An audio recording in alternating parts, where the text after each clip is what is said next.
A tool that turns coding into simple drag and drop action definitely seems massive. But what if this convenience is a way to get you so deep into an ecosystem that you can never escape? Yes, you heard me right. Today we are talking about OpenAI's newest launch, Agentkit. This video covers everything that's worth knowing, so let's get into it. Everyone's talking about OpenAI's new Agentkit, a toolkit that supposedly lets anyone build their own AI agents. Little digital workers that can do things for you, from booking meetings to managing code. It's being hyped as the next big leap after ChatGPT. But if you strip away the buzzwords, it starts to sound less like a revolution and more like another way for OpenAI to keep you inside its walls. A full suite of tools for creating, deploying, and monitoring AI systems that can actually do things on your behalf, handle tasks, fetch data, run workflows, connect to APIs, even execute commands automatically. For a company that's already leading the AI arms race, it feels like the natural next step. Chatbots were the beginning.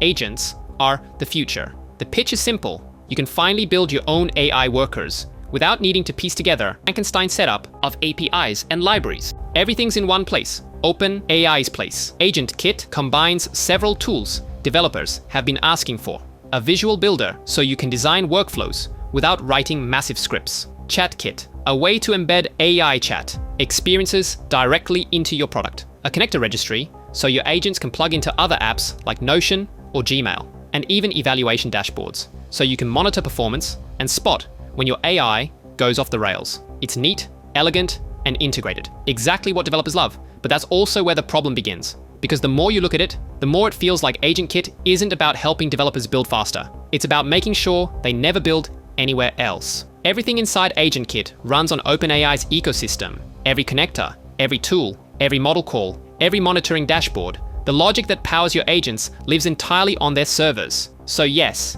it makes your life easier in the short term, but in the long run, it quietly locks you in. Once your agent's built with OpenAI's tools, migrating it somewhere else isn't simple.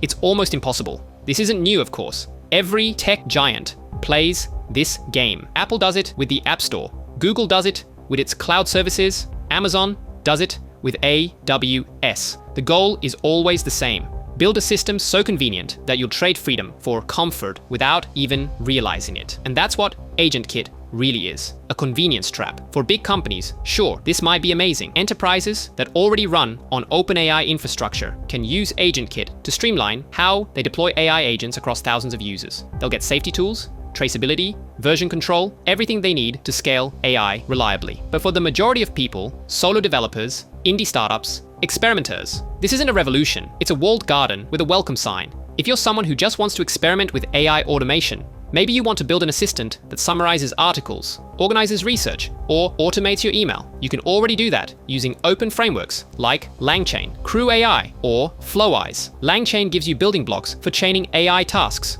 Crew AI lets you create multi-agent collaborations. Floweyes offers a drag-and-drop interface like Agentkit's visual builder, but open source and model agnostic. And if you want something simple for experimentation, AutoGen from Microsoft Research is excellent, lightweight and flexible. The point is, these tools don't tie you to any one company. You can use OpenAI's models today and switch to Anthropic or Mistral tomorrow. You control where it runs, how it runs, and who sees your data. Agentkit, on the other hand, trades that flexibility for integration. It promises to make things seamless, but that seamlessness comes at the cost of control. And once you're inside that ecosystem, you're not really building your own agents anymore. You're configuring theirs. Even the monitoring and evaluation tools that come with Agentkit, the ones meant to keep your AI safe and predictable, are managed entirely by OpenAI. So if your agent malfunctions, you can't really peek under the hood. You just see whatever OpenAI's dashboards let you see. It's like driving a Tesla that won't let you open the engine.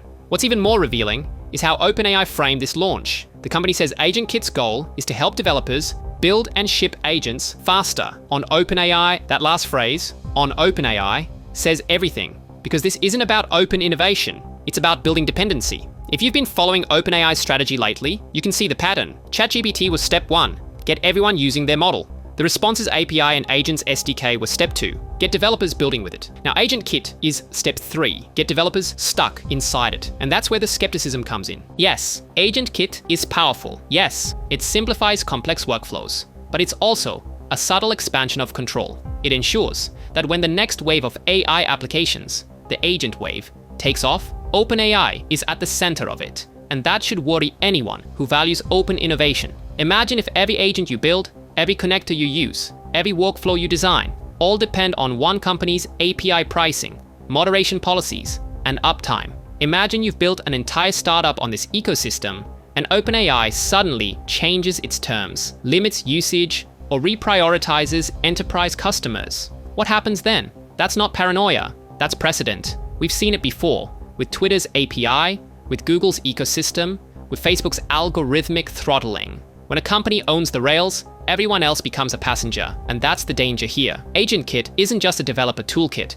it's OpenAI's way of owning the next era of software infrastructure. They don't just want to provide the intelligence, they want to own the tools that developers use to build intelligence. Now, some will argue this is progress, that OpenAI is simply professionalizing agent development, making it safer, more reliable, more standardized. And to an extent, they're right. There are plenty of bad actors building unsafe or unstable agent systems. OpenAI's guardrails could help prevent that. But good intentions don't erase structural risk, because the more the ecosystem consolidates under one company, the less innovation we get. Agentkit lowers the barrier to entry, yes, but it also lowers the ceiling for independence. If you're a large business, you'll probably love it. If you're a solo tinkerer who values freedom, transparency, and creative flexibility, it's a golden cage. OpenAI has built something beautiful here, no doubt. But beauty and control often travel together in tech, and the more polished the experience becomes, the easier it is to forget who's really in charge. Agentkit will help thousands of developers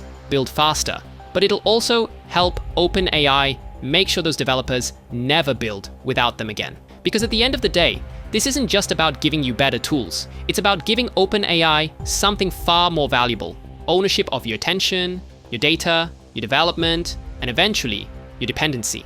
Agentkit is powerful, yes, but it's also a reminder that in AI, just like everywhere else, convenience is never free. It's just another way of keeping you exactly where they want you to be.